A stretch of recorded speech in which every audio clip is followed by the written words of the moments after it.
Good evening, college esports fans, and welcome to the Pacific Alliance of Collegiate Gamers Week 8. In other words, Rivalry Week. Rivalry Week! Yeah, and we're starting off with League of Legends here this Monday evening. We're casting live from Salt Lake City at the University of Utah campus. I'm super excited, Juhadre. As am I. Should be some fun esports this entire week. It's Rivalry Week. From now until Friday, we're starting, as I said, League of Legends today, tomorrow Overwatch. Final week of regular season play. Final week of regular season play with all the rivals. That means we're going to see Arizona versus Arizona State, Oregon versus Oregon State, all the crazy great rivalries, and see these teams really show whatever history has existed in traditional sports and starting new traditions here in esports. It's a fantastic week to be here for the PACG. Yeah, continuing those traditions. Let's take a look just to give you guys a rundown of how the tournament has run thus far. Like I said, this is the last week, the 8th week of the group stage. So this is the last little bit the schools have to get their name on those standings as high as they want coming here into the last week. Playoffs are next. They work a little different for League of Legends. And then, of course, we have finals that are coming up very, very soon.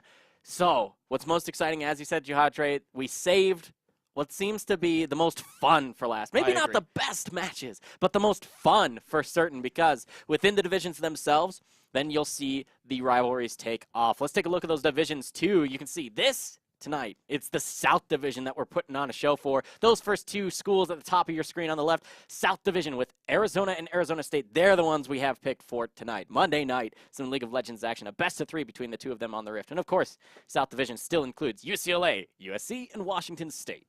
Then over in the North Division, we will have Colorado, and then one of our rivalry weeks going to be, or rather rivalry games going to be played this Wednesday will be Oregon versus Oregon State. Looking forward to that. Stanford and University of Utah rounding out the North Division. Yeah, and speaking once again of the South Division that we'll see a little bit more showcased tonight, let's take a look at the standings. This is for League of Legends. You can see ASU, they mirror Utah from the North Division with an undefeated record. Not just their match score, but game score as well, Juhadre. And so this is really important for tonight's match, because if they lose even a single game, that means they will be behind the University of Utah and will no longer have that perfect record, no longer be in contention for first place out of everything. And it's really important that ASU, number one, stay undefeated, and number two, that Arizona defeat them, because they still have a chance to make it into the playoffs. Really, really critical. You can see they might be able to tie UCLA with an unfortunate loss against USC later this week. And if they win tonight, they should be able to pull that off. Yeah, so for the South Division, it's ASU versus Arizona tonight. And I'll explain in a moment those playoff implications. But on Saturday, it will be, before we show you, like you can see, tonight, Arizona, Arizona State, and then Wednesday, Oregon, Oregon State, and a special PACG broadcast this weekend, Saturday, is going to be that California matchup. It's super exciting. But to show you those standings once again, to give you a bit of more of that explanation, you could see for the North Division, undefeated for Utah. The hope here for ASU is that they take a 2-0 to stay match the undefeated score. Stanford looking strong to the top, Colorado in the mix. And again, just to remind you guys, for League of Legends, it's the top 3 from each division that moves on to the postseason, with a bye for semifinals being given to the top team. But I want to take a look at the South Division once again, because that's what we're seeing tonight, where, yes, ASU and Arizona played tonight, and there's actually a huge implication on the game score, if we can get the South Division standings on your screen one more time, because you can see if USC and UCLA, if their games this weekend go very, very poorly for UCLA, then there's a possibility that we'd have tiebreaker rules and maybe even an upset for Arizona to actually overtake UCLA if they 2-0 Arizona tonight. Yeah, and that's what I was trying to say. Sorry, I jumped a little ahead of the gun there. It's really, really crucial that Arizona try their best, because their playoff hopes ride on this matchup tonight. And it doesn't look, rather, it looks very grim for them. So they need to pull out all the stops. They need to make sure that they get the victory. They've only got the one match win so far.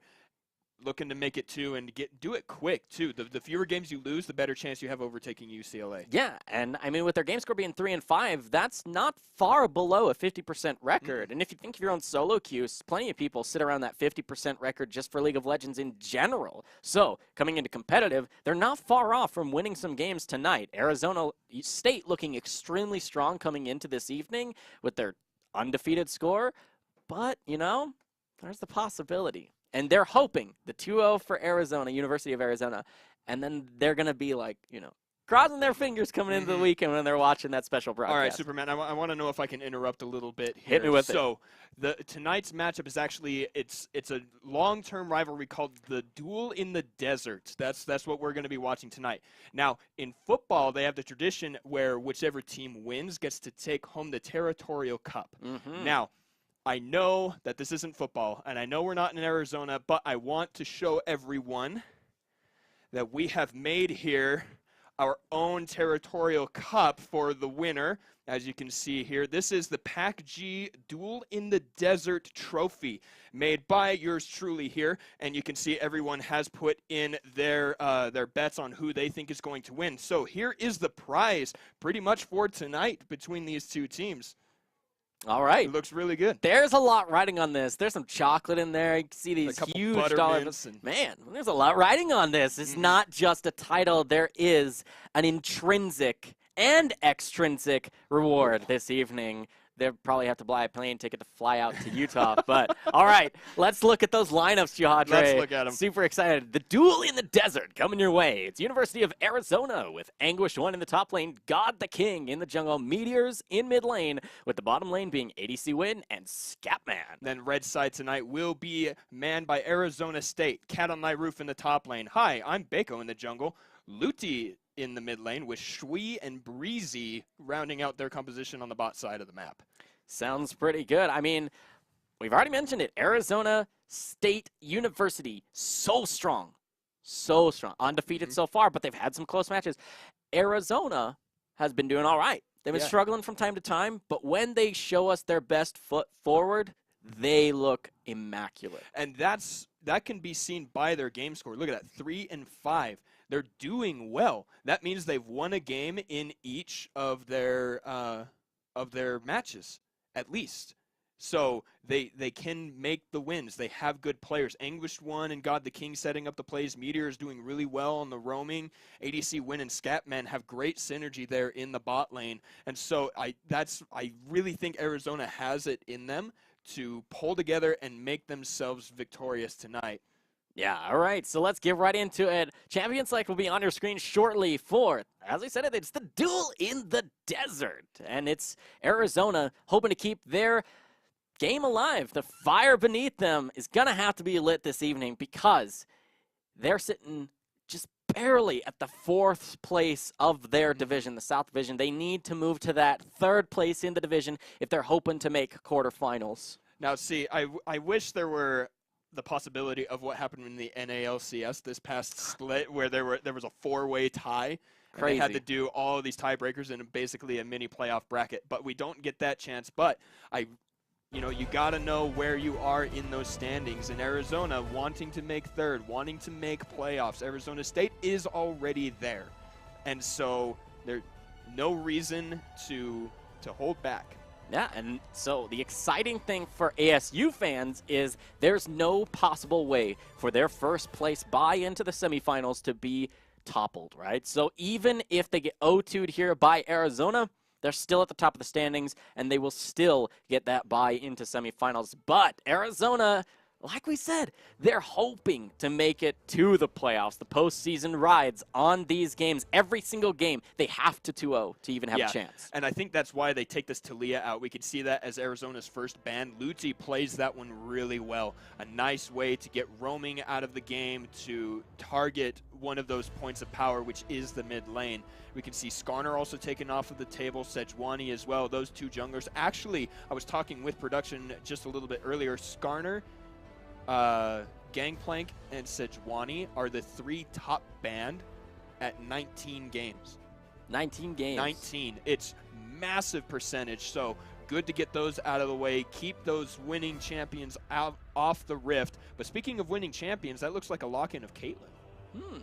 I like that. Morgana's still on the table, so you could have that super strong bottom lane, but the Ashe insta-locked for Arizona. They must have practiced with this, Josh. Well, they had to have, because Xayah Rakan is up. Despite its nerfs, that was a free combo you could have grabbed right there. And Xayah, as you can see right there, 82% win rate. Like, why would you not pick a champion that is just so strong? I guess that could be one reason. Making sure you pick up the Swain in your first rotation is actually also a great way to start out the draft. Wow, some serious power picks. I expect to see the Morgana come through. That's just that power duo in the bottom lane. It really should. And I think then you look to answer. Now, the Swain could be a flex pick for top or mid, so it's kind of hard to answer this point. I think you steal away something strong in the jungle, or you just assume it's Swain and you for mid lane, and you pick whatever you're most comfortable with in mid so that you don't let them. It's going to be the Orianna. They don't want to get mid laners banned out to give Swain too good of a matchup if he is in that lane. And I like that you brought that up, because there are decent matchups in the top lane against Swain. You know, the likes of Sion or Ornn, those tanks who don't really have to go fight him. They can just stay in the lane, stay alive. We could also probably see Gangplank coming out here. He's another one of those top banned champions who would probably do decent into Swain, you know, using the kegs as your CS, getting the extra gold, all those kind of things from the parlay on that queue. So I think that was really wise of Arizona State to lock it in as if it were a mid lane Swain. But now we can see another one of those really high win percentage champions in Taric being locked in to go with ADC wins Ashe. Yeah, not just with the Ashe, but I love this combo. The Taric with the Swain is so strong. One of the hallmarks of a Swain composition is your backline seems to become infinitely safer when you have that front line, because his damage threat is there. Yes, Swains can be relatively squishy. It's not the old Swain that you just build Drain Tank. You actually build a lot of damage on the new Swain, and so he threatens damage, forcing their backline to back away so that you have that cushioned space for your backline to deal with their front line. A lot of this back and forth. But the one problem with Swain can be he can be bursted out very quickly. Not if he's invulnerable, Jihad. So I love the Cosmic Radiance pickup there. It is really good. It's one reason why you like seeing Taric. It's one reason why I despise seeing Taric. I don't think that ult should ever make it out. But now we can see where both teams' priorities were. You see the Gangplank ban. They know that if they flex Swain up there, that's an option to play into it.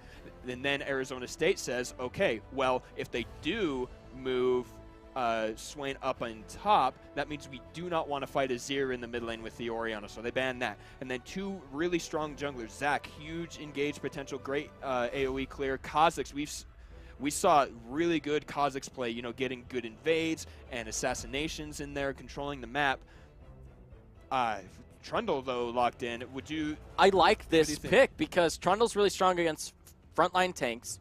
He's a really good split pusher, but he still could be jungle or top. Yeah, it's so you're just still another flex. On red side showing a flex. You're still saying it could be top or jungle. Means now we're still not sure what the Swain is. It's still likely mid lane Swain, and they're still just flexing the Trundle now. But we'll have to see. It's going to be the Olaf picked up in the jungle. Still really, really strong, and I like this choice because he'll be able to run at you when comfortable.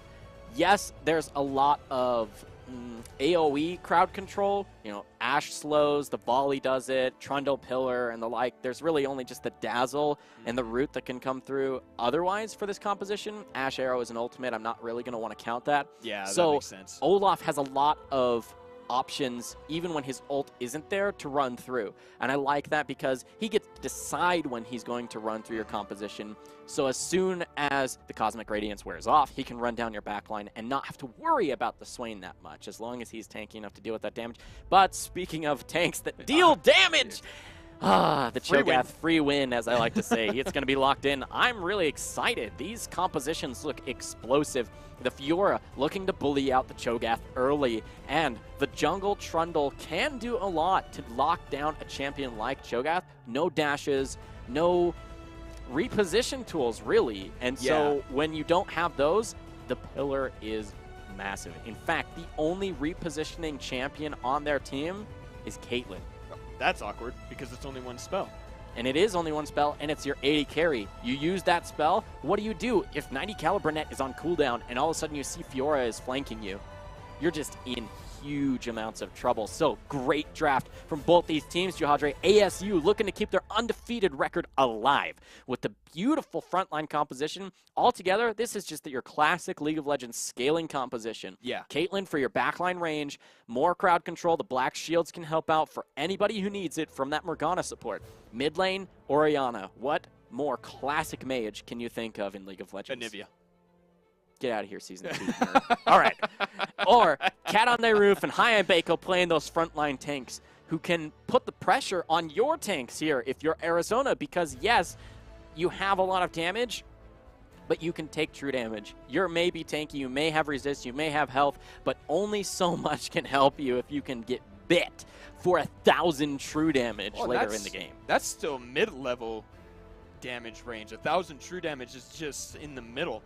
That's max level without, figuring in that it scales with Cho'Gath's maximum health, which per stack increases. You buy the Warmogs, you buy all these things. It gets so powerful. The fact, and another thing, they should never lose a neutral objective. They should not lose Lift Herald. They should not lose Drakes. They should not lose Baron ever because of that exact reason. That true damage going in plus the smite. In fact, even if you discount the smite, Cho'Gath's Feast is more than Smite will ever be. Yeah. At like rank 1. It's a 1,000. Rank 1 is 1,000 plus whatever scalings it has from stats he's accrued. Yeah. Just at level 6. So you're able to outsmite in these solo objectives, and it's not even just smite and feast. You also have reckless swing. That's 3 sources of true damage you can deal to any neutral objective. Boom. You shouldn't lose those neutral objectives in any sort of quote unquote 50-50, right? It should not. It should be 100-0 if you're playing cleanly, and even if things are chaotic, it should be 70-30 at best. Well, and especially because Trundle is not like Sejuani or Zac or Kha'Zix or Rek'Sai or Jarvan or anyone with any sort of dash. He's got a flash, but if you're looking at the team comp, if you're Trundle and you flash forward to try and smite that, there is no way. Even if you do get it, you are going to die. And without you there, the only tank left is really going to be that Swain. Fiora can heal a lot if she throws down the Grand Challenge and procs those vitals and everything.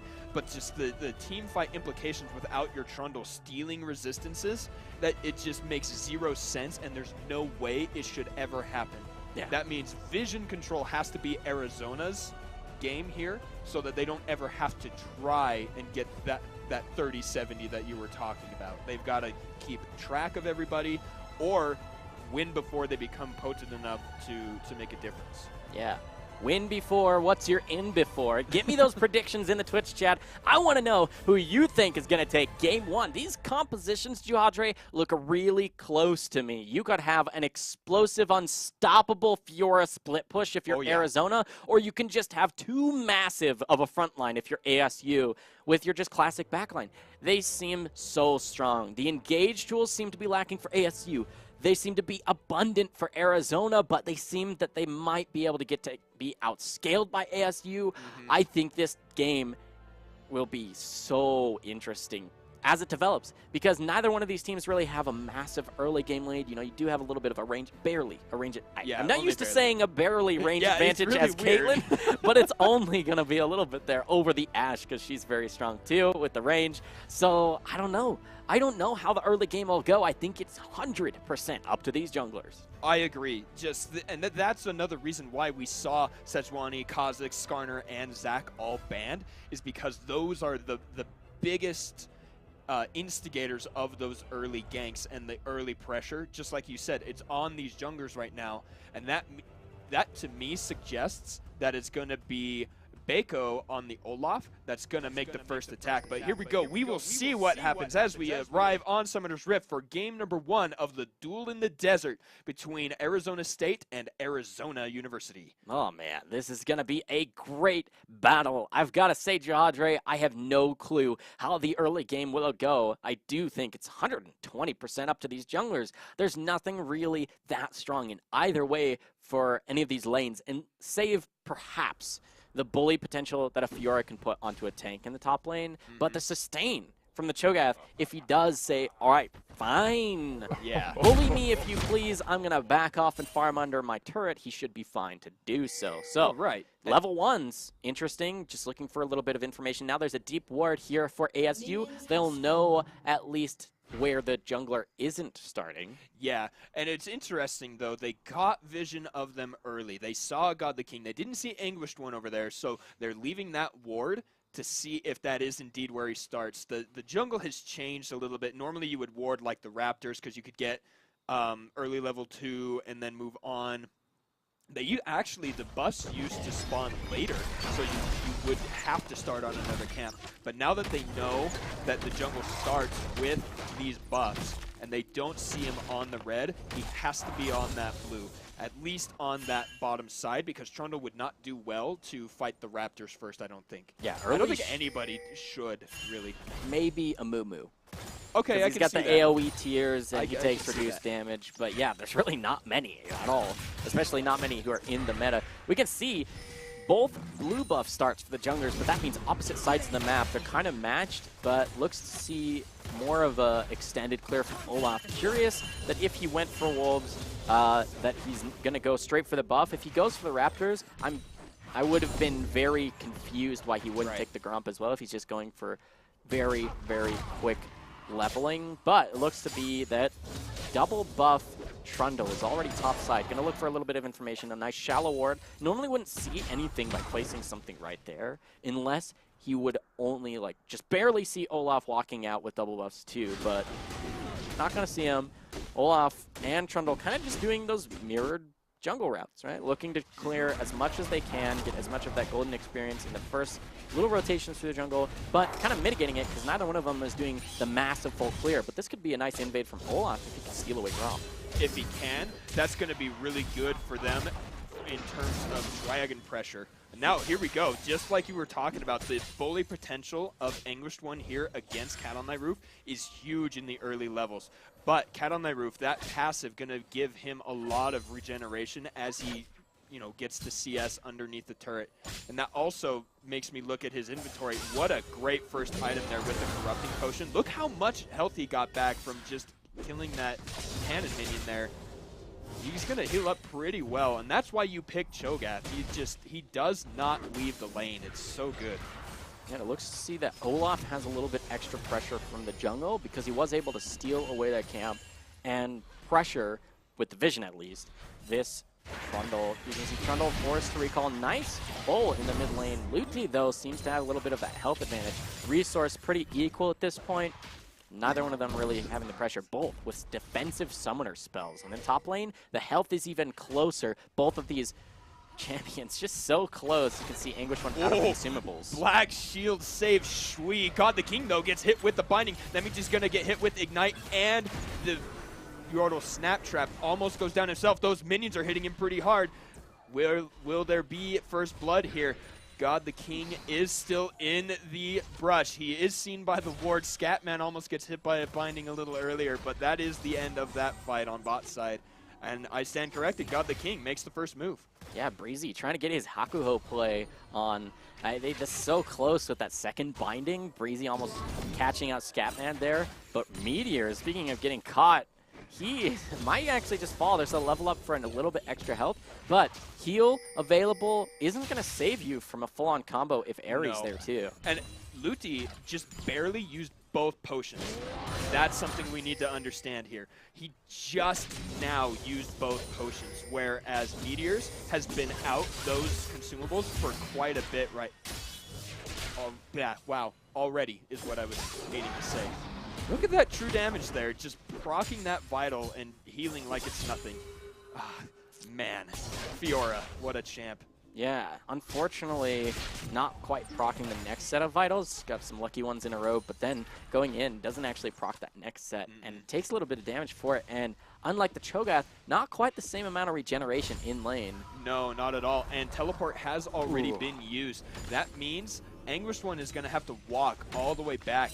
Yeah. Does have to wait for that back timer. Brings in God the King to try and stay here for the at CS. God the King spotted out a little bit with high on Bako. He pops the Predator, as does God the King, and he throws down the Frozen Domain and the Ice Pillar. Gets away safe. Full control of the top edge of the map here. It's good that Bako was there too, because even God the King showing up isn't even that stressful for Cat on the Roof. He's almost level 6. He is and now. Anguish 1, there's no way that a half-health Fiora could actually help a Trundle who's level 4 try and take on a level 6 Cho'Gath with pretty much full resource bar at that time. So, pushing into the turret, gonna make Anguished One miss out on a lot of CS. You can see bottom lane slightly in the lead because they're still in the lane, but it's going to be BF Sword to Boots 2. I was going to ask you about looking that. for the attack speed.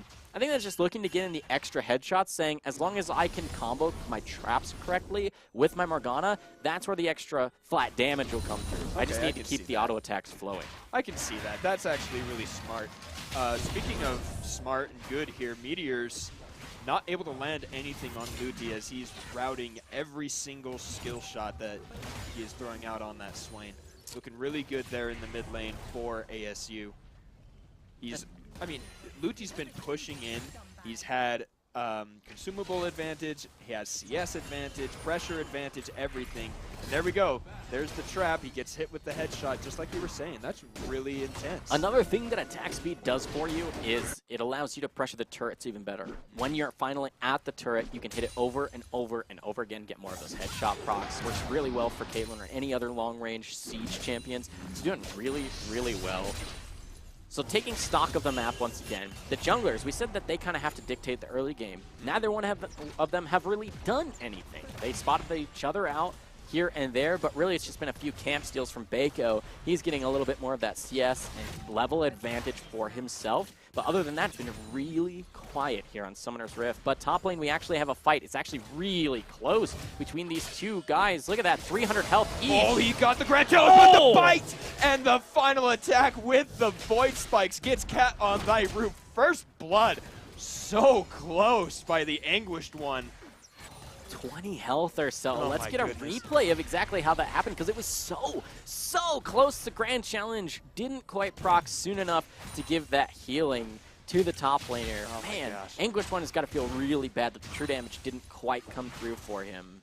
Do you know what makes me feel bad? Is how did he hit that Vital against the wall when I can't hit one that's like right next to where I'm going? Cat on that Roof has to flash. God the King follows that and picks up the Retribution kill for his top laner. Anguished One could feel a little bit better knowing that God the King's got his back. Yeah, Gentleman Cho'Gath is the oh no. Here we go.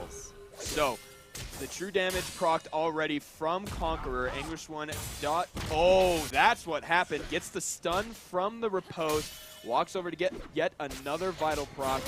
There. How did he proc that one? That makes me sad. It's like a pixel Oh, man. underneath him. Man, I actually think the stun didn't come through and that it was just the slow and a little bit of damage, because it didn't look like there's actually a crowd control trade there. Maybe if that had been, then it would have been the difference. But Anguished One uses the fancy footwork to dodge the knockup and then riposte at the very last half second when out of range, I believe. Oh, so okay. unlucky, but it is a trade in kills. Meanwhile, because God the King, as Trundle had gone top lane and picked up the return kill, that gives the A-OK for Bako to solo out that first elemental dragon. That's going to be the Ocean. That does They're pretty still well. on top. Cat on my Roof is in trouble. He gets a great Rupture and a great Feral Scream. He does have Rupture back online, but the Grand Challenge is there, and that was an easy kill for Arizona's top jungle combo. Now, Luti is here. Will he be able to... Oh, he's going to keep him here. Nope, never mind. That's a teleport. Luti going to be in a lot of trouble.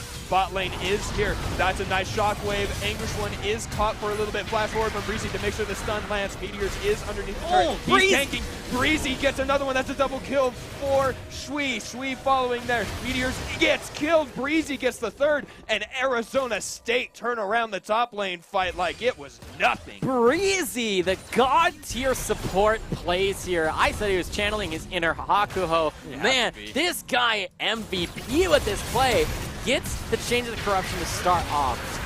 And then, of course, Soul Shackles, and then flashes forward to make sure it connects, and gets another Dark Binding on the enemy mid laner that's going to the turret, top laner. And then Man, the follows, those are just perfect. I'm saying all the wrong things, but just still celebrating the beautiful play of this Morgana there. Perfect support setup.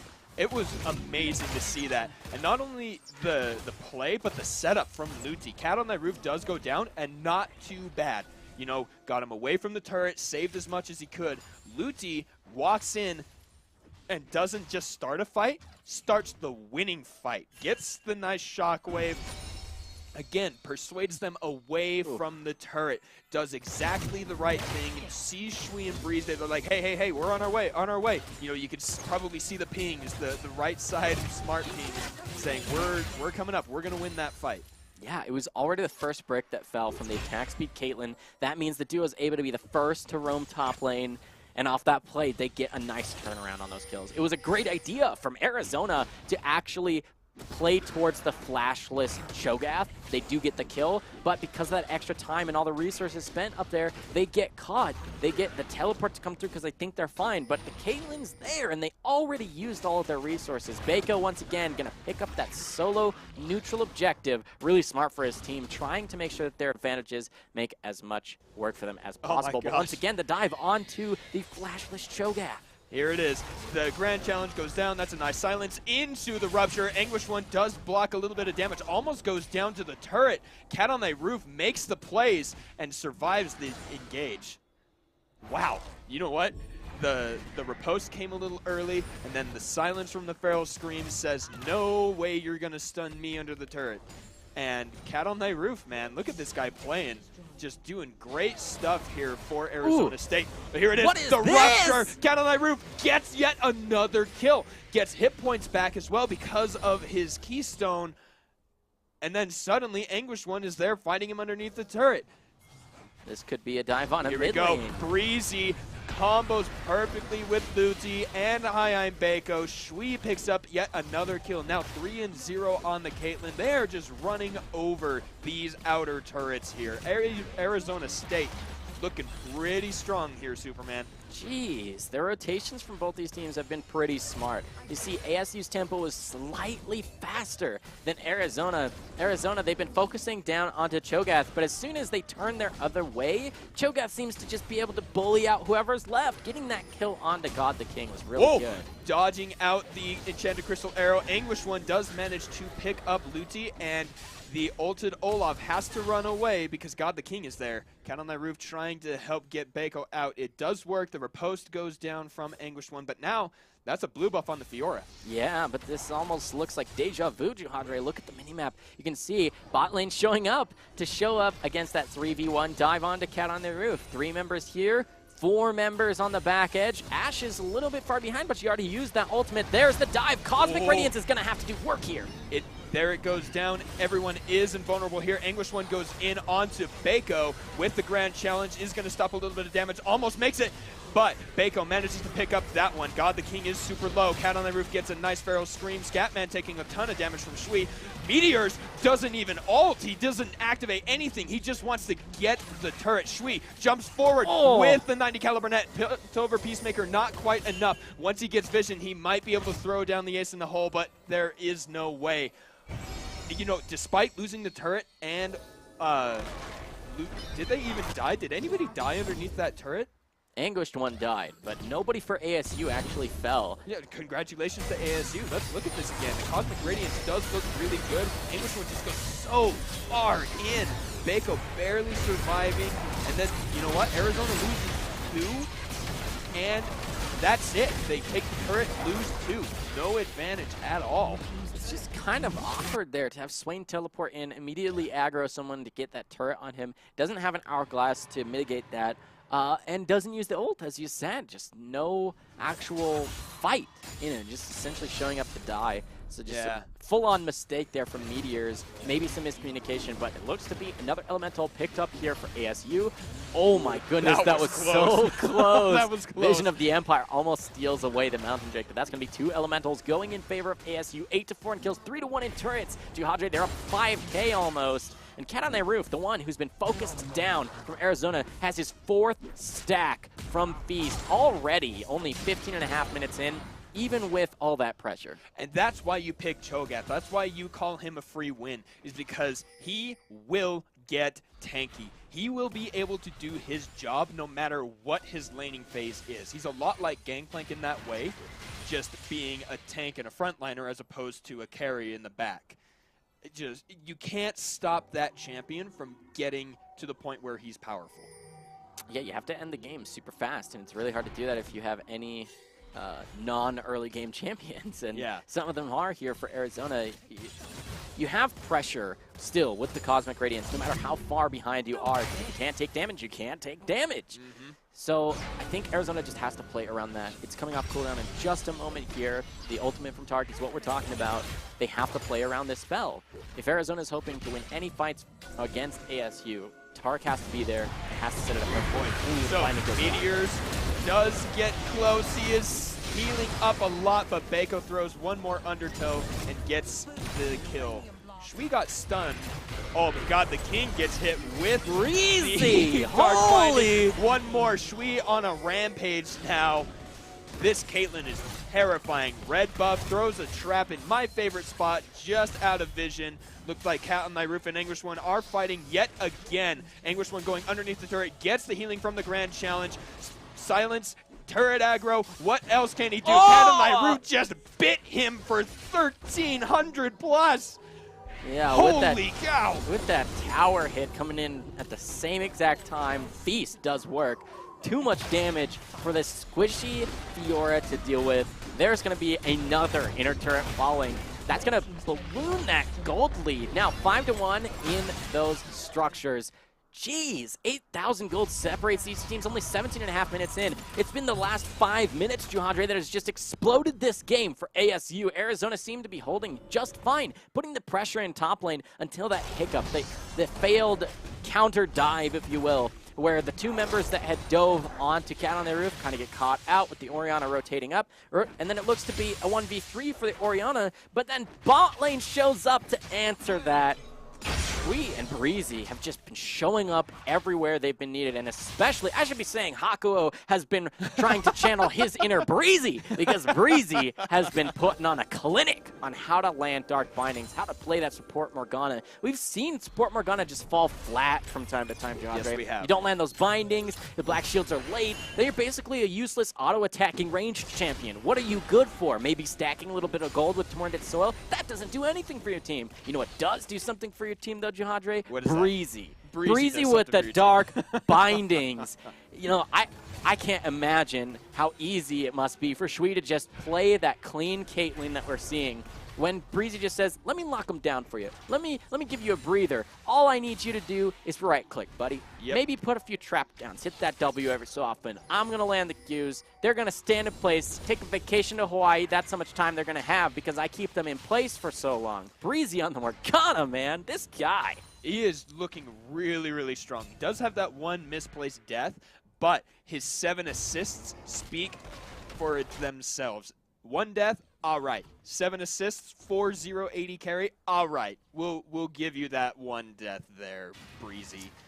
He knows when it's needed.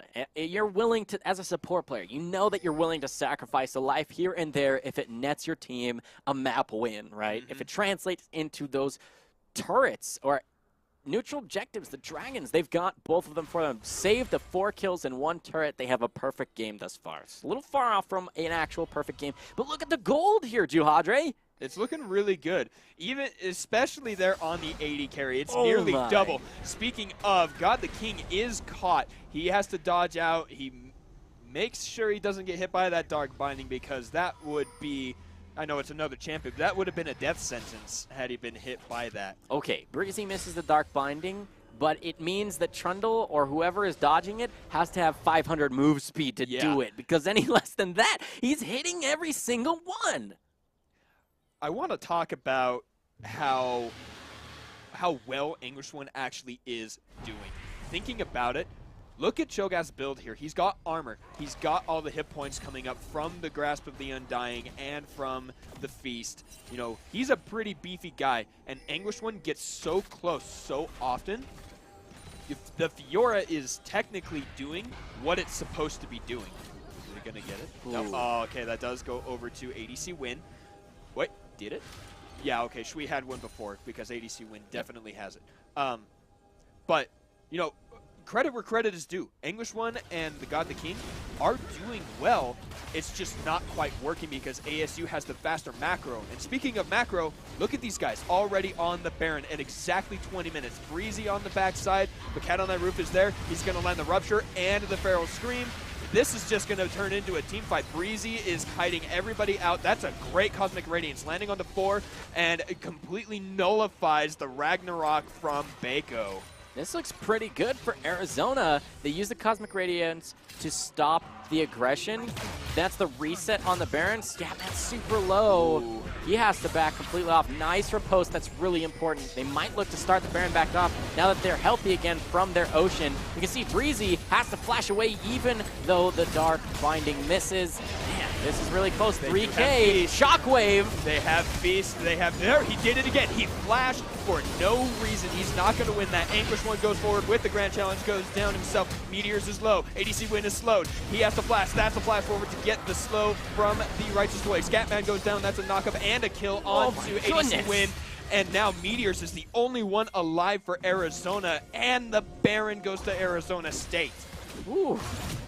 Not even close. We talked about this. There's the, not even needing the Smite. It's the Smite and Feast combo, but there is the stack for the Cho'Gath. Flashing over the wall is Trundle. It's just a last-ditch effort. I think you just run at them from the side if you're hoping to win the fight afterwards. No way to steal that from the Feast, right? Nice flash forward from Cat on their roof. And you can see off of this beautiful frontline play, the Cho'Gath play overall into the Crushing Knock. Just beautiful. The headshot crit. Yes, they'll push. They'll take the base. There's only so much you can do when they're up 12,000 gold. That is an LCS level ending game gold lead, Superman. Yeah. This is 22.5 minutes. They're going to pick up another Drake. They're going to reset, spend some gold from picking up the Baron and the subsequent fight. Reset, start shoving some lanes on the top and bottom side. You can already see Cat on Thy Roof going down there with the Cho'Gath. Going to easily match the Anguished One here. He's got that Warmog, so that means he's going to be dealing even more damage. He's going to be able to sustain even better. He's got plenty of wave clear because that's what Cho'Gath does. I think ASU has this one. If all goes according to what typical League of Legends becomes at this point, they've got this in the bag. You know, I've got to say, Arizona's bottom lane, the Ashe and Taric, have been doing just fine. Now, there's something to be said where saying, yeah, you can do just fine if your lane leaves. Yeah. You know, but even in the team fights, their positioning has been pretty good. You can see only a death each. They've been playing knowing they're behind, trying to be as aggressive as possible, but playing around Cosmic Radiance, playing around their own summoner spells. You can see Flash, Heal, Exhaust, Flash. All of these are down, but somehow they still have their lives. Recalling now to try and hold the base is really important for them. But I just wanted to point out that Ashe and Taric have been trying their best to hold this in place. Now, that's not to say that their teammates are doing poorly or feeding or anything like that, but it's when you have the gold lead that's this far down, you have to play so carefully, and kudos to ADC Win and Scatman for doing just that. Yeah, it's the exact same thing we were talking about with the Anguished One. The only one really who's getting caught out would have to be Meteors there. Goes down, Cosmic Radiance doesn't land on a few. Anguished One manages to get the Grand Challenge, but no kills, no healing, and here we go. Arizona State gets 4 out of the 5, and they're just going to shove down the pace and win. Oh, man. 15, 16,000 gold lead. That's a Triforce of item gold for every member on your team if distributed equally. Let's take one last replay of that fight before the Nexus explodes. Just a quick catch. Once again, Cat on their roof with a double rupture. Cosmic Radiance tries to save them. It's channeled as quickly as possible after the fight starts, but because he's gone, then he can't put that circle on multiple members. Fiora falls after, and then, who did I say? Breezy here with the Dark Bindings. Gets another right there onto the 80K. I gotta say, beautiful performance here from ASU's top lane. Cat on the Roof doing just great, pulling that pressure, absorbing the pressure, turning some of it around even, and Breezy setting up the plays for the team. Congratulations, ASU, taking game 1. And again, I wanna reiterate what Superman was saying. That was just immaculate play coming out of Arizona State. Arizona did not play poorly that game. Everything was looking great. This is great League of Legends, Superman. I am really excited to see what happens in game number 2, what adjustments are going to happen, because that's all it was just Arizona State played a tiny bit better than Arizona did and made the right map movements. Yeah. It's some great League of Legends, Jodra. love You it. said it best. All right, the Duel in the Desert returns. Arizona and Arizona State come back for Game 2 of their best of 3 after this break. Don't go anywhere.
Welcome back, college esports fans, to the Pacific Alliance of Collegiate Gamers League of Legends Mondays. It's day one of our 8th and final week of the regular split here for the spring tournament. I'm excited to say it's rivalry week, and we're about to get into game 2. Man, what a blowout for ASU over Arizona. It looked amazing.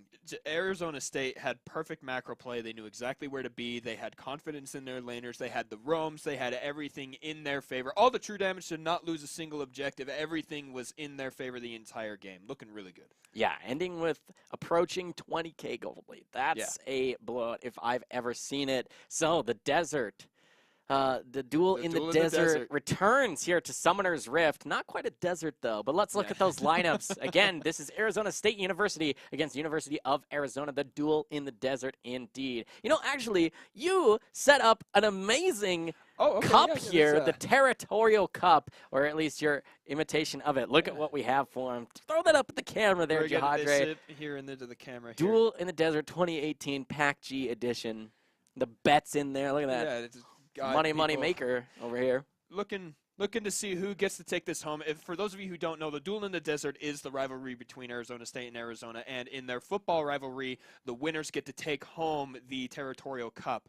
They unfortunately are not here, so if they want to take it home, they can come pick it up from me. But otherwise, we have this for them. And we were looking over the history. It actually looks like Arizona has the edge in terms of football. They've been meeting since November of 1899.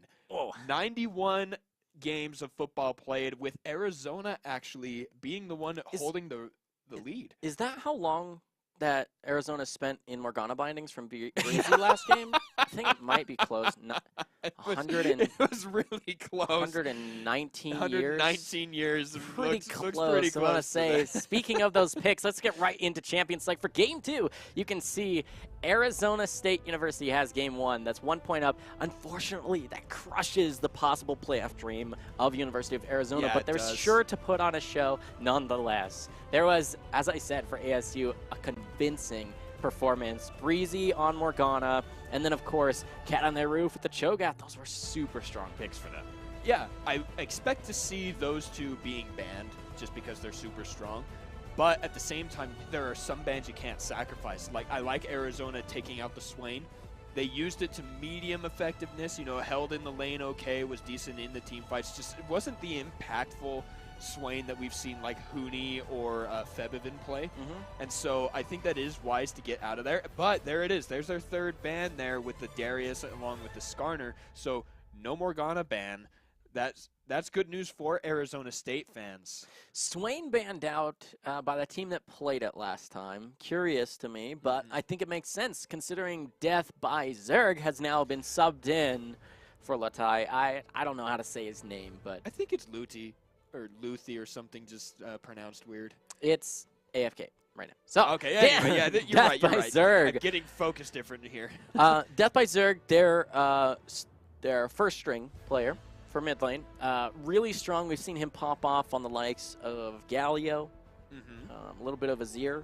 Yeah, I like both of those for this guy, but it looks to be interesting draft here for both. The early showing of what could be either solo lane, the GP. I expect it to be. It's probably going to be in the top lane. It hasn't been mid lane since Pawn played it in Season 5. But Cho'Gath is still here. It's not banned out. It's possible that they might pick that up. That would be really strong. Actually. Unlikely that we see mid lane GP, but it's still possible, so I'll make that available. Caitlyn does go over to Arizona this time instead of ASU. It will be the top lane GP. All right, so that means Arizona State needs to first ban Cho'Gath. I think that's a really smart idea, or they're going to ban the Azir. Another good ban for them would be the Gnar. He does well into the Gangplank because of the range and the ability to go in and fight him afterward. He has multiple stuns so that though the remove Scurvy is only moderately effective. So I think that would be good to come out of them. Whereas Arizona, I think you need to now start banning out more. Oh, yeah, AD carries. I was going to say junglers, but either or. The only remaining positions is AD carry and jungle. Looks like Arizona State University wants to give Death by Zerg a little bit more comfortable of a matchup on the rise that they already picked blind. Going to ban out some mid laners. Whereas they want to give the Caitlyn as much power as possible in the bottom lane here for Arizona. I Pretty think you smart. have to, because Morgana is just, she's so oppressive no matter who she's with. Just the fact that the bindings last for so long, the black shield stopping your 107 engage. 119 years. 119 years. Yeah. I really think that it was somewhere close to that. It was Yeah. so long. It landed almost every single one. Just looking really strong here. Breezy not wanting to give that one up. Yeah, I mean, they got a first rotation this time around, and last time it was still within the first 3 picks, so they know that Breezy can perform on this Morgana. All right, so there is the 10th and final ban here. It is Varus. I think he fell out of favor with the nerfs to the, not Duskblade, what's the other one? Rageblade. Yeah, the Rageblade. Ginzu's Rageblade, I think that was where that one came in. However, Shui says, guess who else is strong? Jin. Picking that one up, gonna... Will we see the Rageblade Jin, though? That's the man. question. I don't know. I didn't think that was a thing until you said it right there. Yeah, the new Rageblade, because it scales based on how much bonus AD you already have, and because Jin creates a lot of his own bonus makes AD. a lot of sense. On the once you have it fully stacked, you have like 5,000 AD with the max gosh. build. Like, Holy you cow. can't not kill someone. Oh, that's gross. Well, now, looking back over here for Arizona, Vladimir makes it out of the ban phase. Talia makes it out of the ban phase. Those are 2 picks that Arizona really wanted. I believe. Wait, they banned both of them. Yep. Okay, so it looks like they banned the one they picked and then picked the 2 they banned. Looks Yeah. good. Looks good, Arizona. Works pretty well. I like that Talia made it through this time. It was banned out last time. The early pressure, post level 6 that ultimate can do, the Weaver's Wall, semi-global. I think it's pretty important for Arizona because last time they just got out-rotated. If you have someone with a semi-global to play out of mid lane, that can be pretty good for you. But now the last pick has been locked in. It's going to be the Jungle Camille, not going to be Jungle Gangplank. I am curious, though, if this is going to be Spank Plank or Bank Plank because in terms of Keystone, you either can go, well, you have a few options, but it's normally going to be that Kleptomancy or the Grasp. I think that Grasp is in a better spot right now, especially if you're playing against like the sustain king himself, the Vladimir. Yeah. So why not just get a little bit sustain for yourself? It deals slightly more damage. You're not going to get the same income, but you're Gangplank. You'll make the money. Yeah, and I was talking to someone a little bit earlier about why is Gangplank always banned? You know, is he really that good? Is it just because Kleptomancy? No, it's the fact that post level 6, he is a part of every single team fight.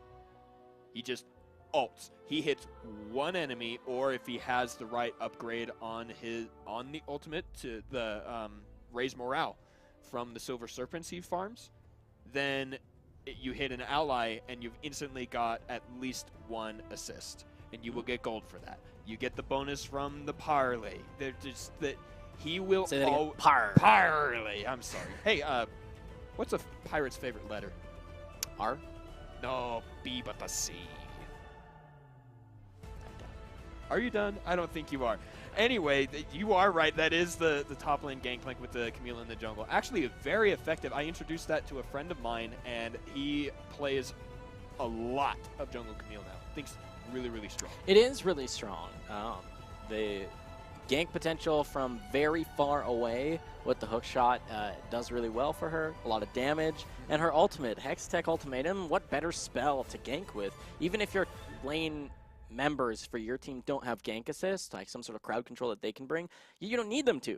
You are the ganker with your own gank assist. You have all the crowd control necessary. If they can't leave that small space, they can't do anything. GP, not really the best to gank for because he can maybe just slow them with either his ultimate or landing a barrel combo. Other than that, nothing he can really do. But he's got the damage. You lock him in place, he's going to melt someone's face. And of course, if that's going to be the Vladimir, there's nowhere he can go. You can't pull away from Hextech Ultimatum. And just before looking back over to Arizona's comp, let's look at the rest of the lanes in terms of ganking with Camille. Death by Zerg on the rise has a root. Okay, that's really good. Does he have a lot of damage? Yeah, he does. He's Rise. Going to be able to machine gun inside of that Hextech Ultimatum. Jin, you said it. If he gets a match stack Rage Blade, even before that, just the fact that he can get plus 500 AD without, you know, any of the potions or the drakes, yeah, he's got the damage. And so if Baco can indeed get his own gank assist and land that Hextech ultimatum, you're right. The damage is there for every single lane. Yeah, I like what Arizona has drafted for themselves here. It's kind of a pick composition with semi-globals to catch people out. You've got the Talia wall, Weaver's wall to do that for you, as well as Abyssal Voyage, right? Yeah. Not only is the Tom Kench really good at peeling for team members, but also amazing at catching people out. You can do that with the rotation. So that with a very mobile jungler, I like this for Arizona. It's really smart. It might bring them a win here for game 2. We're now loading onto Summoner's Rift, and I expect great things. Arizona State, they're coming in with a win, looking for game point here, match point I should say, with a very high damage composition. No real tank at all for their team though. There's no tank at all, but lots of damage. Plenty of crowd control. Breezy on the Morgana. Production tells me it's, wait for it, tons of damage. And it's going to probably be 2 Triforces, right? Camille and Gangplank going to be dealing tons of damage here really with good. their composition. But, like I said, no tanks really to stop or buy time. If somebody's getting caught, one of the best things for a tank can do is just live for a little bit longer. I think so. I think that then goes into your keystones. Like you were saying, the Grasp of the Undying Gangplank, that's a lot easier to do with the Parlay. I have to say, if you read the spell, it's actually called Parlay. There are 4 R's in there. I love it. But he can get it. He can get the extra tank. Rise starts tier, gets to rush that Seraph's Embrace, going to be able to last with his shield plus the Seraph shield. The Morgana binding, the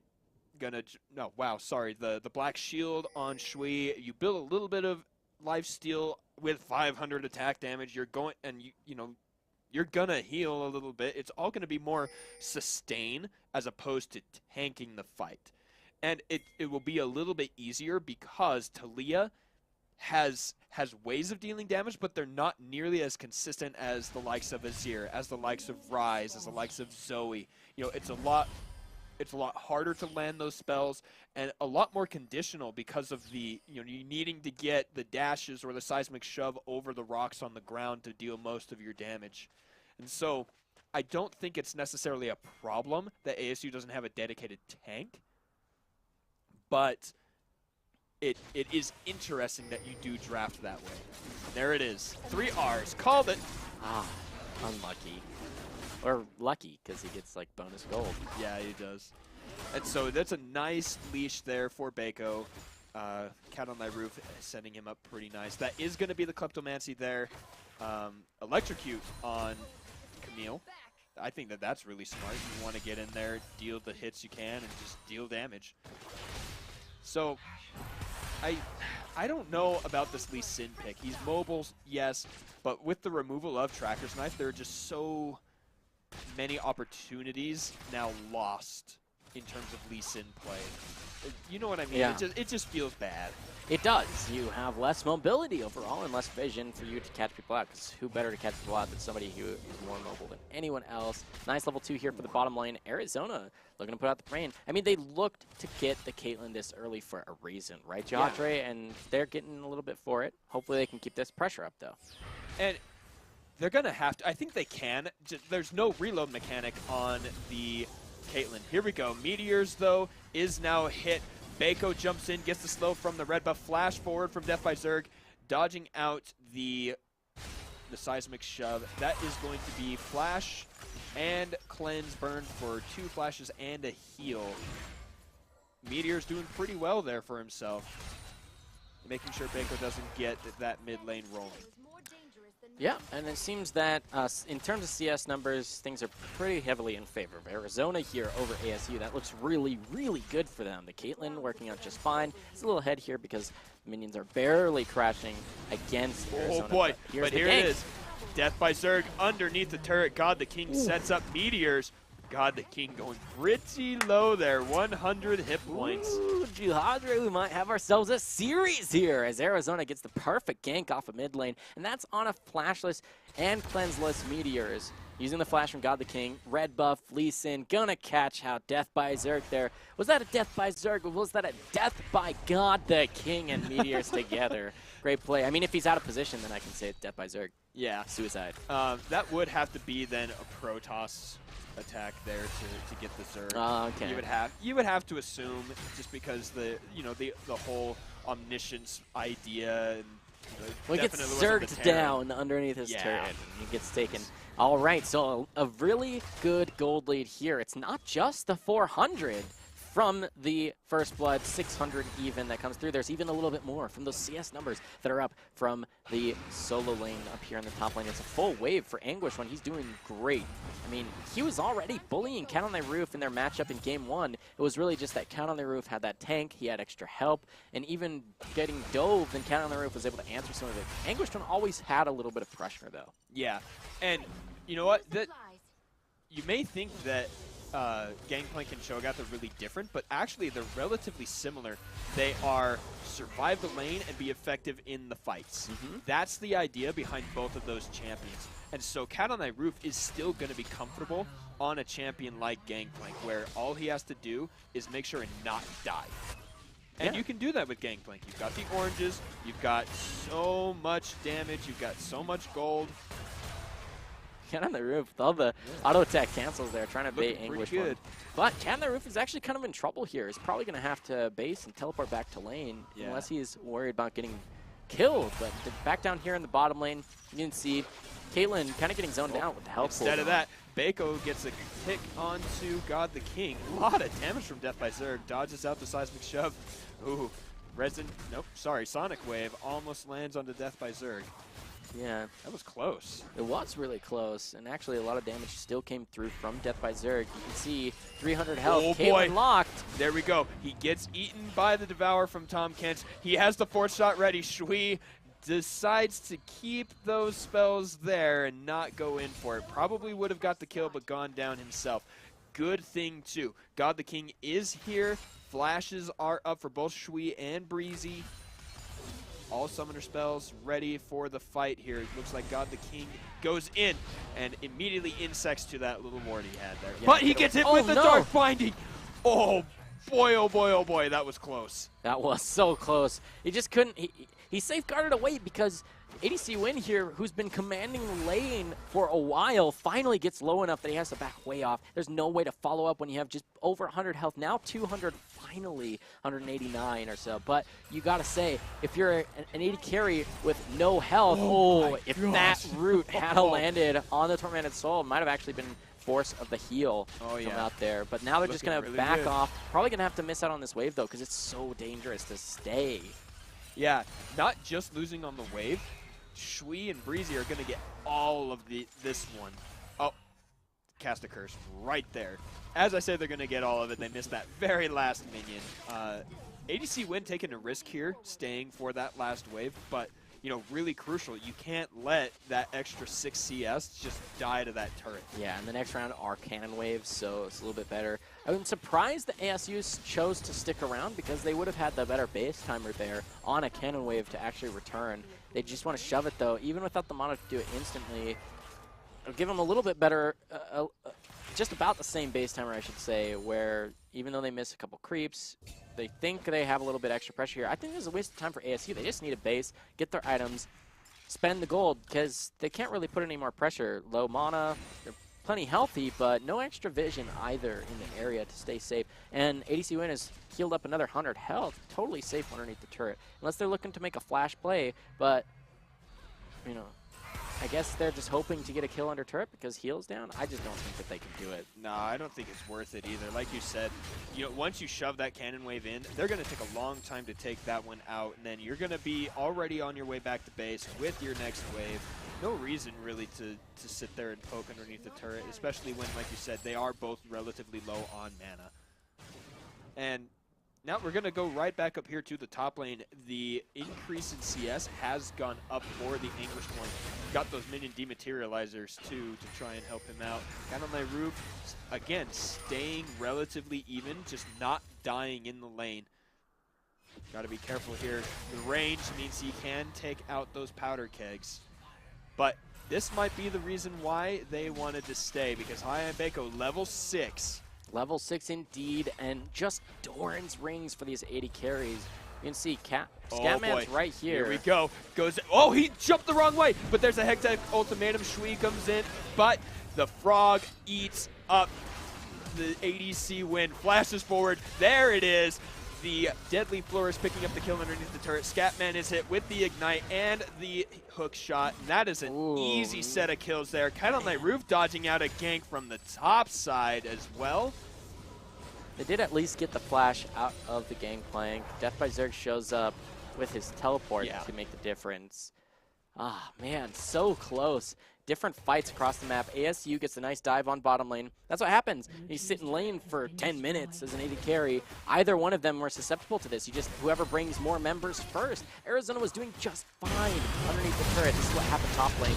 He had on the roof with the orange to try and DK, but nice back there from Meteors to try and almost take out Cat on the roof. Got him down to 100 health, and that was just a 3-man push. Oh, so here we close. go. He's setting it up, but he doesn't manage to go in. It looks like on our replay, right as we ended it. Uh-oh, but will we see it? Sonic Wave, resonating strike. Bako goes really low. Here comes the bot lane. Scatman throws the tongue lash in. Death by Zerg is here now. No one goes down, but God the King gets a really good steal there.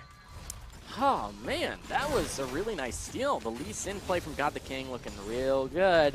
God the King, indeed. He gets the steal. It is a mountain, so it's not anything to scoff at. So a little bit for them there. No kills in that little trade. It was close. They burned the heal. Yes. I mean, that was still Shui sitting on the Doran's blade. He goes back. That's all the gold he was sitting on. BF Sword, Pickaxe, Boots 2, Potions, and a Control Ward. So I gotta even say Boots 3. Because that's the extra movement speed, which will turn into... Doesn't that turn into attack damage as well?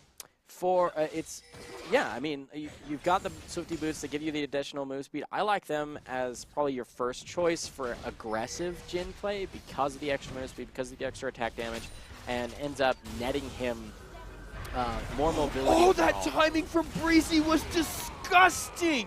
What else is new? What else is new? Where are we now up to 200 years or 200 approaching years? 250? We'll give it to let's go in between the two, maybe 230, because the bot lane was more Tormented Soil into. Oh gosh, never mind, forget it. We're at 250 now. He lands yet another binding. Oh, good route there from the Deadly Flourish, throwing the grenade. Man. Breezy here. No wonder that they pick up the Morgana twice in the first few picks in the draft phase. Definitely worth it to them. All right. Arizona is on their back foot once again. Down about 2K, 1-3 in kills. They got the first Drake from that steal, God the King. And they had some pretty good ganks from Lee Sin as well. But it's mostly just been, once again, the bottom lane from ASU doing just fine. ADC Win was farming totally fine under turret, even had control of the lane early on. It was just Breezy getting a little bit more of that poke, the chip damage from Tormented Soil, and then finally bringing down enough members. There's a headshot, nice Piltover Peacemaker to help pick up the CS. ADC Win, finally with the BF start helps her to clear out, but the Caitlyn can only do so much under turret. Caitlyn's meant to push you out and get you underneath the turret, and that's where her pressure can come from. It's just super struggle right here for Arizona's duo lane. And you can see they've all swapped. They're trying to defend the turret. It was almost taken for Arizona here in the top lane, so hopefully that means that Anguish One is still in control of now what is the bottom edge of the map. But it needs to translate into something for the team, though, because with down 1,500 gold overall, ASU's going to be looking to pressure Arizona over the next few minutes. There's still a while before the next dragon comes through. Arizona's down the gold. They need to make something happen on the map. I mean, you have Lee Sin, and I understand you're trying to get your second round of buffs, third round, I should say, but you got to get those and get somewhere. Because you can see Bako has been involved in 2 kills. 2 out of the 3 is pretty high this early in the game. We're at 13 minutes, or rather high in this game, let's say. Because last game there were kills everywhere from the very beginning. This one looking, again, really good for ASU. They were down with First Blood going over to meteors in the mid lane against Death by Zerg. That great gank from God the King, we talked about it. The Lee Sin play is looking really good here. Breezy and Shui, though, just control this map. This just is like they did. That Caitlyn's been left alone in the top lane here. I guess they're trusting ADC in, and I think it's fine to trust ADC in to be safe under turret. Just try and farm as much as possible. There's not like a cannon wave or anything like that, and as long as you're just staying vigilant against the Dark Binding, you should be okay. They had a little bit of a roam from Scatman there, just trying to bring the Lee Sin. Will they actually have it here? Here we go. Yes! God the King goes in with the Resonating Strike, flashes forward to get the Dragon's Rage kick in. God the King doing great work there, taking down Shui. Yeah, the flash Dragon's Rage was so quick that there was no time for Shui to react. Really nice play there from the Lee Sin. That's why they picked it in the early rotation this time. And that's going to be the first auto turret going in favor of Arizona. Not quite first brick. That was in the bottom lane for Breezy and Shui, but now they get picked off. That, honestly, was really, really sloppy from Shui because we saw the pings. We heard them. ASU said, hey, don't be here. We see vision already. It might be blocked out by that vision ward, but that means you can't play that aggressive there. That's exactly what that means. So, you know, way too forward from Shui and looking really good now for Arizona. That quick turn. Count on Thy Roof is going to try and get a decent speed up with the barrel. Flashes after the flash, but gets hit with the seismic shove. He pops the oranges, but Count on Thy Roof goes down 2 meteors. That last threaded volley taking him out. So close. Really just close. A couple of seconds from getting out over the wall, forcing even more summoner spells. With the flash, exhaust, and ultimate used from Scatman to set that up. Nice play there from Meteors to follow it. And that'll get them another kill. It's now 3-3 overall, and there's only 400 gold to separate these two teams. We might have a series here, Juhadre, as Arizona bullies away ASU from the Rift Herald. Really good for them. It was really easy because Bako is pretty low, but it does reset. Shelly says, I run out of patience. Yeah, runs out of patience. Kind of reset. I don't know if they can really take this fight since they just used some of their ultimates. They're not really the combat ultimates, but this is the teleport. Oh boy. Speaking of combat ultimates, how about a curtain call? Count on Thy Roof does show up. That is the 3rd shot. Will we see the 4th? It does go wide. 1,700 health. Even less here left on Shelly. Size, nope. What am I trying to say? But somehow, Death by Zerg picks it up. Breezy throws out the Dark Binding into the Gangplank ultimate. Death by Zerg is safe with the Black Shield. Hi, Bako jumps in. He gets the stun onto ADC Win. Cat on Thy Roof gets the kill onto God the King. There's another one onto Scatman. They are fighting. Cat on Thy Roof gets health from his remove Scurvy. Hi, Bako gets the ultimate onto ADC Win. That's going to be a kill there. Only losing Shui, and Cat on Thy Roof gets out with a triple kill to secure Arizona State the ace. So incredibly close for Arizona there, Juhadre. So close. It looked to me, look, God the King gets super, super low. Gets hit by another Dark Binding. Scatman gets him kind of the safety here, but you can see the rise damage is plenty. Nice kick there from God the King to try and keep ADC Win safe. But ADC Win thinks they're just not going to turn, but that's right when Vladimir goes in. Vladimir sets it up just about okay. ADC Win gets so close to taking out multiple members. It was really just the Jhin that fell there for that ace overall. So now it looks like Arizona State doesn't want to have another fight with these low hit point bars after taking it was only the one turret. Talia was covering that. Oh, but that's a nice route. Scatman in trouble here. Count on Thy Roof gonna get the movement speed from the powder keg. Talia jumps in onto both Cat on Thy Roof and Shui. A good remove Scurvy almost saves Cat on Thy Roof, but that last threaded volley takes him down. It does indeed, and I've got to say, ASU seem to not really understand how far ahead they are at this point. It isn't quite the 20,000 that they were before. Yeah. But in terms of the map, they had Shelly shoving down mid as a distraction on their own. I don't know why they chose to not keep the dragon there. Yes, there's the possibility of a steal from God the King. The Lee Sin execute damage is a possibility, but you can always just do the play where you get it low enough that you force him to come over the wall or not be able to, and in that situation you either get the kill or you get the objective or both. So now they're going to do it. The Lee Sin's still in the area, so I don't see a reason why they did it now rather than before. Yes, that was a really early Sonic Wave, but it's going to be off cooldown in just a second. So this could be another steal. It will. There it is, and that is another one. But now Beko instantly gets the kill, goes down himself. Anguished One takes a lot of damage. Meteors blocks the deadly flourish.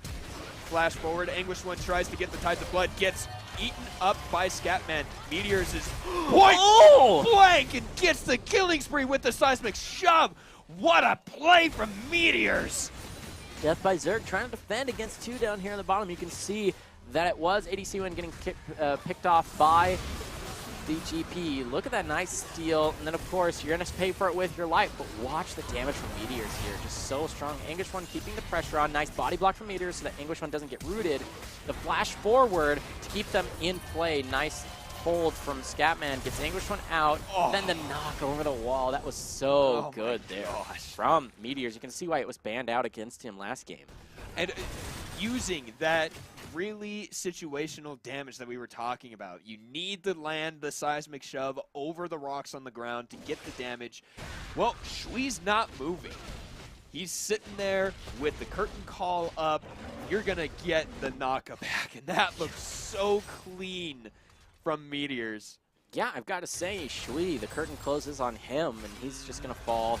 Loses out on the pressure that the Jhin has been able to have in these fights, because that's massive damage burst that you just get to choose your target a little bit easier than these other champions that are bringing damage. But we talked about in champions like Juhadre about how Arizona, they have a pretty standard team composition. They've got their tank line, they've got a mage, they've got their backline DPS.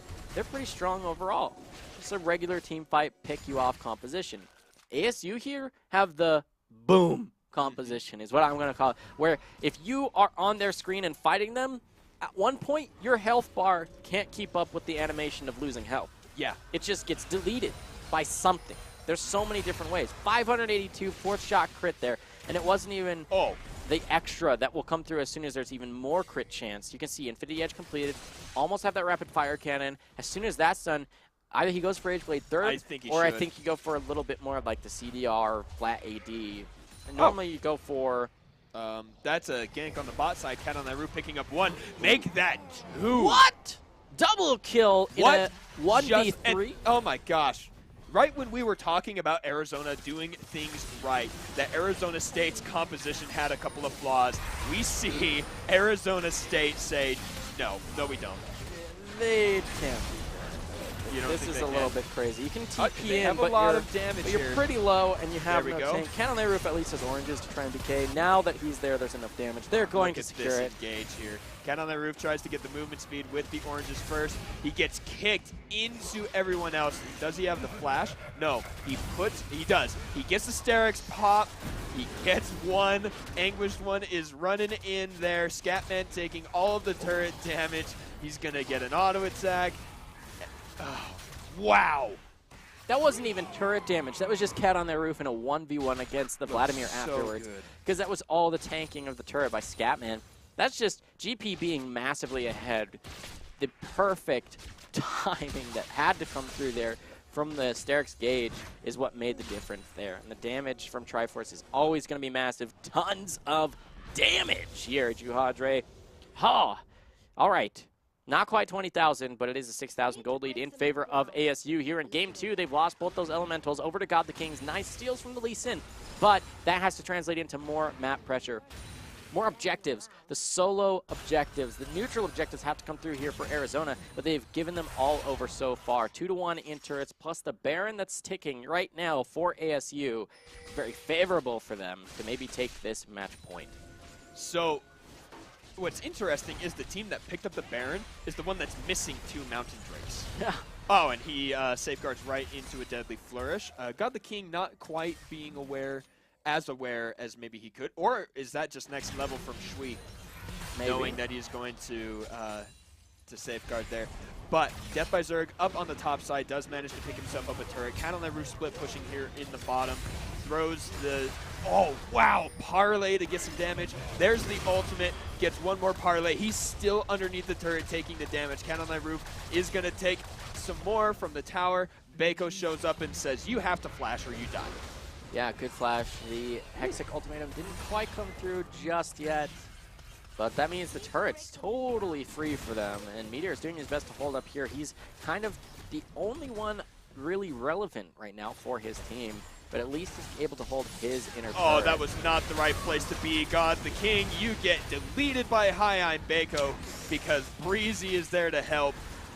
Not a good place to be. Why are you on the opposite side of the wall? Here we go. Bako jumps in, gets some slows. That's going to be a redemption heal. Now Meteors joins the fray. Cat on the Roof is the only one who's low. Shui taking one too many hits. The Weaver's Wall, though, looking good. Looks like another Dark Binding. Here comes the Curtain Call. High Bako is really low.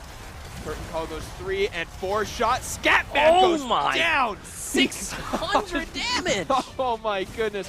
There it is. The shutdown onto Cat on Thy Roof. Anguish one goes golden. Shui, though, has a lot of auto attack damage. Breezy happens to miss one. High Bako gets the stun and gets the kill onto ADC Win. Meteors is chasing. High Bako is barely alive. Meteors gets the last auto attack, but he has been dead so long. God the King does come back. Breezy lands yet another Dark Binding.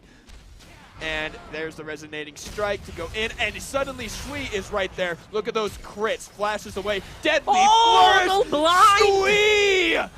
Oh my word! What is going on with Shui? And he says, I've had enough of your crap. You're like a fly on the wall jumping around. You've kicked me into the team one too many times. Oh. And that ends up being a dead God the King. He's doing his best on the Lee Sin. He's got those assists, trying to set up the plays, but man. I can't even handle that right now. Meteors and Scatman do manage to pick one up on Death by Zerg on the top side, who has been doing some serious work this game. Is only 0-2-5, but the pushing and the counter ganking from the Rise pick have been great. Gets that top side turret. Oh, my goodness. What the Shui, man, Shui and Breezy are ASU. They are ASU. Yeah, for this game especially. They're just putting on a clinic. You can see a little bit more of a return here for Arizona. Try and maybe contest this third elemental. Shui and Breezy gonna rotate over. You can see it's just a Cloud Drake. I'm not sure if this is worth giving your life. You lost your inhibitor turret on the top side, so somebody's gonna have to answer as soon as Cat on the Roof or Death by Zerg with those teleports show up top lane. Looks like there is gonna be a 5-man group of sorts on the bottom edge of the map here for this Cloud Drake, but it seems a curious one to fight over. The Double Mountain is in favor of Arizona, not Arizona State, and the Baron buff is far timed out. So yeah, I think what they're doing, I think they're trying to draw pressure and just kind of kite them back so that you can see up there Bako on the top side going to get that pushing so that the minions will take the inhibitor. And you might also just be baiting out a route there onto the Anguish one. Scatman ults in. Here comes the Curtain Call. That's going to be a slow on Scatman. They want the Anguish one. That's a nice slow. ADC Win gets chunked like crazy. Cat on Thy Roof is in a 1v3. Shui takes out. Oh, and so does Cat on Thy Roof. Meteors is just not going to do anything. Cat on Thy Roof is going to try and murder Scatman, who doesn't have a chance. Shui just walks in and auto-attacks him for 700 damage. And meanwhile, on the top lane, High Bako and Breezy do take out the inhibitor. That's why you fight at the Cloud Drake. Oh my goodness, they just win that fight handily. You can see God the King's just way too squishy.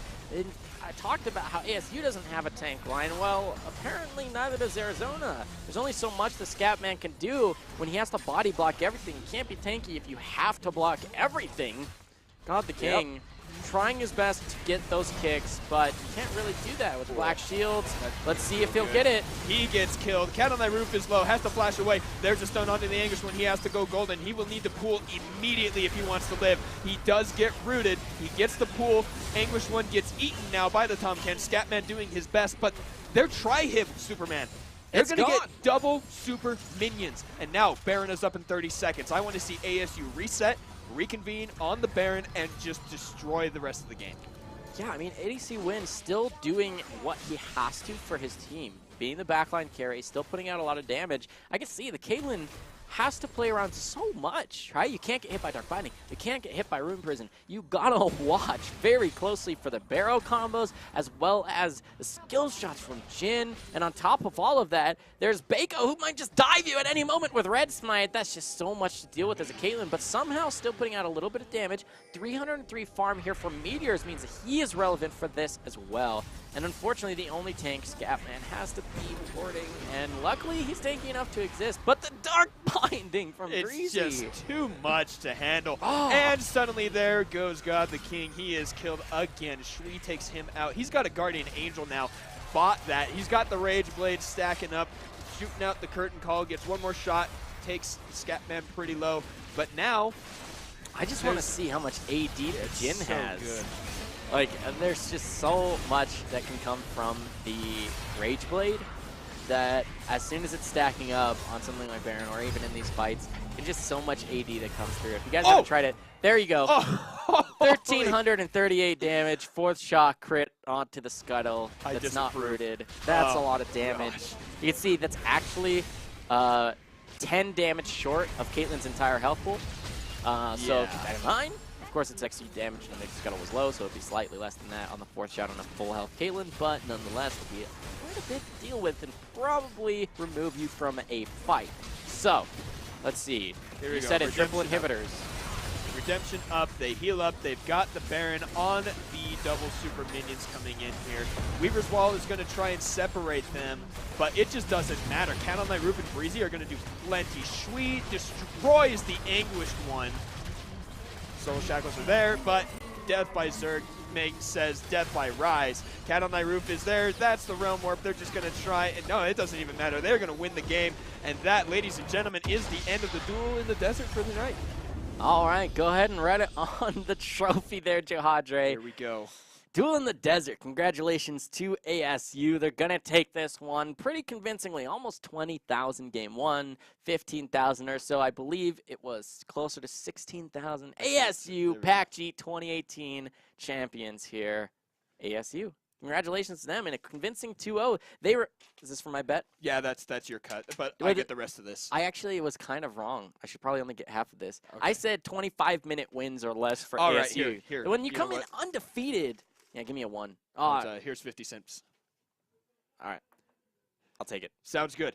But there it is. There it is. Arizona State, once again, the macro play that they are able to do just routes everything Arizona is doing. They had the early game. They had the picks with the Caitlyn and the aggression up on the top side with the Vladimir. Everything was looking good.